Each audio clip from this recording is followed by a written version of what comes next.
Ready to go? Okay. So it was 2007, and I was just hanging out with my brother. We were in the house, and it happened really quick. My mom came in and said, "Your great aunt had an accident. They're suing her for everything she has, and we have to move in, or she loses it all." So that was that, and it was quite the transition for my life and for my whole family's life. We started packing up the house and moved over, and ever since then, my life's been a whole lot different. Alzheimer's is, in my opinion, not known enough. People don't know the stress that it causes for people that take care of Alzheimer's patients, and just the sadness that you see day in and day out from someone with Alzheimer's. As we moved in with my great aunt, my mom quit her job and became a full-time caretaker with no medical history in her past. All my mom knew was how to serve people, and she started doing that every day. My dad had to start working more on top of being a basketball coach for myself and my brother. I was in middle school. My brother was a freshman in high school when this all happened, and it all just really happened so fast that nobody even could understand what was going on. Later on, we find out that my grandma has Alzheimer's as well, and my grandfather has early onset dementia. So now there's 3 people that my mom has to take care of, making no money and getting nothing from it other than knowing that she's taking care of family. The things that people see when you take care of an Alzheimer's patient is not something that you would expect until you witness it. I never knew that it would be as hard as it is to take care of an Alzheimer's patient. I also never knew it would be as sad as it is to take care of an Alzheimer's patient. When we moved in with my great aunt originally, it was very early onset in the first stage of Alzheimer's, which is not bad. They forget to eat, forget to change clothes, kind of simple stuff like that. Just forget some of the everyday things that we take for granted. But as it moves on, it gets much worse. It got to the point where she didn't know who we were. It got to the point that she didn't go to sleep. She didn't go to the bathroom. She didn't take showers. She didn't wake up if she did go to sleep. And it became an ongoing process that we were constantly having to keep an eye on her. At one point, we had to turn the lock at our house inside out so that you had to have a key to get out of the house, just to keep from losing her. A lot of people say there's 2 kinds of Alzheimer's patients. There's mean and there's incredibly kind.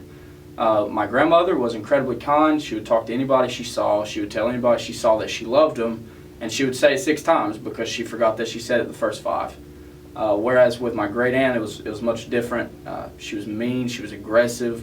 She was grouchy. She was violent.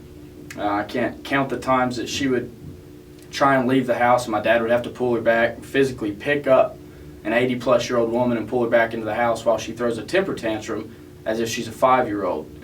The brain it deteriorates. One of easily the saddest things that I've ever witnessed in my entire life. They just don't know. And to me, that's something that is never going to be understood enough until you're in the situation. I've seen my mom in states of sadness and depression that my mother and no woman should ever see, no person should ever see. Just because of the constant time that you're spending with someone who literally has no grip on what they're doing or where they are or who you are or who they are. The scariest thing to me about Alzheimer's is that not only did it get to the point that she didn't know her niece and she didn't know her nephews and she didn't know her sister, it got to the point that my great aunt Dolly did not know her. And to me, that's one of the scariest things, along with the fact that in the medical field, we don't have a clue what causes this disease. We have no idea what could trigger it. We have no idea what could help it. And that's the progress that we're looking to make. Living with my great aunt taught me a lot of leadership, because there were times where my parents just needed a weekend away. And so I would volunteer with my brother or with my sister to watch her for a weekend. And that's one of the most difficult things ever you have to treat her like an infant. You have to feed her 3 meals a day.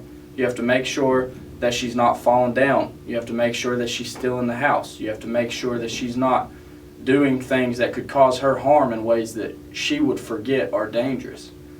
I can remember one time, you know, she was just standing at the oven at 3 o'clock in the morning, and we go down and the oven is on, the stove is on, and I'm like, what's going on? And it clicks to me, she doesn't understand what time it is, she doesn't understand what she's doing, and that's a hazard to not only her, she could have easily burnt herself in that instant, but that's a hazard for our whole family in a house at 3 a.m. with an oven and stove on high. It's things like these that happen daily that you just don't understand until you're put in the situation. My mom now cares for only her father, my grandfather, as both my great aunt and my grandmother both passed away, both from Alzheimer's, within a span of 4 days. That was one of the most painful time periods of my entire life, because the way that I saw my mom in complete just distress was heartbreaking to me. It was heartbreaking to my family, because she had cared for them daily, hourly, for numerous years. And within 4 days, my great aunt and my grandmother, they were both sisters, passed away within 4 days. And to me, it's just the sadness that we've seen Alzheimer's take on our family. Every family that's close to us knows that it changed our family. Every friend that's close to me knows that it changed me. And anyone who knows my mother knows that it drastically changed her.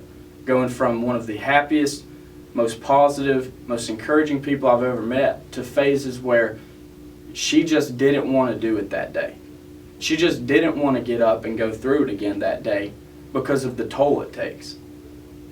And like I said before, the thing about this toll it takes on the caretakers is that we don't know how to help them. We don't know what you can do with an Alzheimer's patient that will maybe make them a little more cooperative, or maybe that'll give them a trigger to remember things. We don't know those things, and that's the path that we're looking to take. That's the path that we need to take strides in order to help not only Alzheimer's patients, but those who care for Alzheimer's patients. I've seen people forget who I am 5 seconds after I introduce myself. I spent numerous weekends with my mom in the nursing home when we finally had to put my great aunt in a nursing home for, I guess, the last year or so of her life.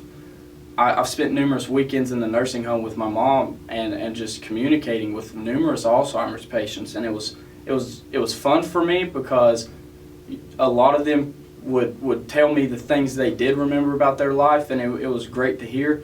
But at the same time, it was so sad, it was so heartbreaking, because the next weekend when I went back, I had to reintroduce myself.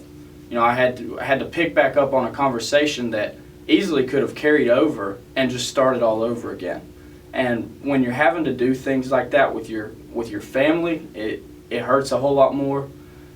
I remember the night before my grandmother passed away, I hadn't seen her in some time, and I go over there. It was actually after my great aunt's funeral service, and I go to my grandmother, and we're talking to her, and it's time to put her to bed.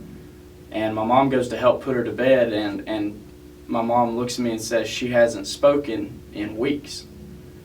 And that threw me for a curve. You know, it hit me, because I hadn't seen my grandmother in months, being away, being in high school, being active in sports, being active in clubs, being active with friends. I hadn't taken the time to realize just how bad things had set in for my own grandmother. And I can remember trying to talk to her, asking her if she was ready for bed, asking her if she'd had a good day.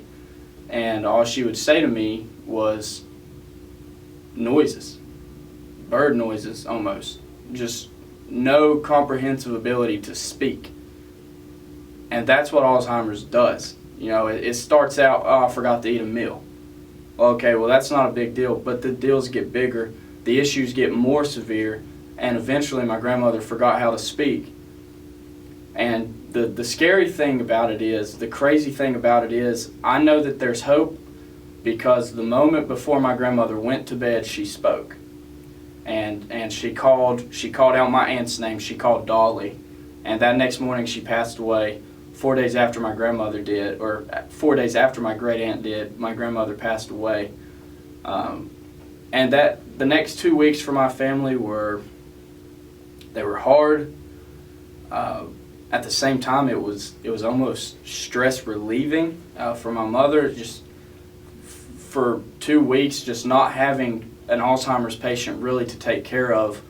And so in a way, you know, I saw a load off my mother's shoulders, and almost the happiness that, you know, my great aunt and my grandmother aren't going through it anymore. The deterioration of one's brain. I believe that there's so much more work to be done in the field of Alzheimer's research, in the field of raising awareness.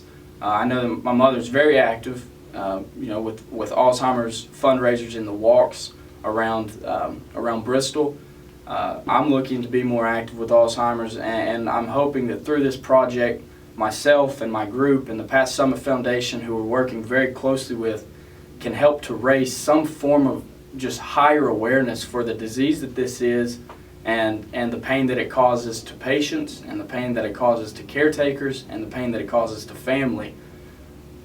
When I look at it, it's something that grew me, it's something that molded me, it's something that made me, but I would much rather see improvements than for someone else to go through the things that my family's gone through in taking care of Alzheimer's patients. Throughout, I hope that you've gotten a glimpse into my life and just the impact that Alzheimer's has had on mine, but don't forget that impact is on numerous people who are taking care of Alzheimer's patients, not just myself. I don't tell this story for sorrow or for pity or for tears or for sadness. I tell this story so that we can get awareness and the victory that we need in taking strides to improve the research, and taking strides to improve the awareness, and in taking strides to improve the fight in order to save memories made. Help me, help us, help our group as we strive, as we work incredibly hard toward preserving the memories of those with Alzheimer's, and also preserving the memories of those who have memories of loved ones with Alzheimer's. Join us as we fight, join us as we raise awareness, and help us support a cause that I think we can all agree needs to be targeted, a cause that we all can agree needs to be made more aware of, and a cause that we all can agree needs to be fixed. So what are the first 3 words that come to your mind when you think of Alzheimer's? My grandfather comes to mind. I guess just like old people in general.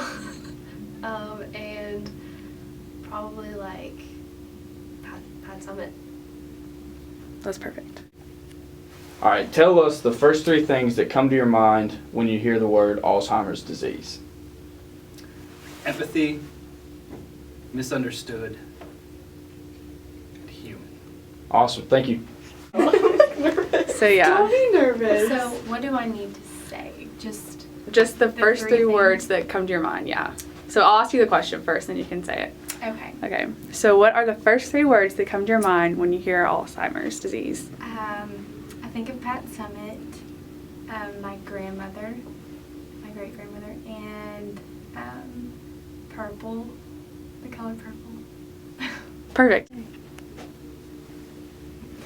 Okay, what are the first 3 things that come to your mind when you think of Alzheimer's disease? Repeating words, forgetting, and the notebook. Wait, is it on right now? Yeah, but it's okay. You're good, you're Yeah, good. yeah. You can think real quick. Let me know when you're ready, because we can edit this out. So you're good. I think we'll be okay. I'll just do this. Yeah. Okay, ready? You good? All right. What are the first 3 words that come to your mind when you hear Alzheimer's disease? Memory loss, and that's about it. I don't really know much about it.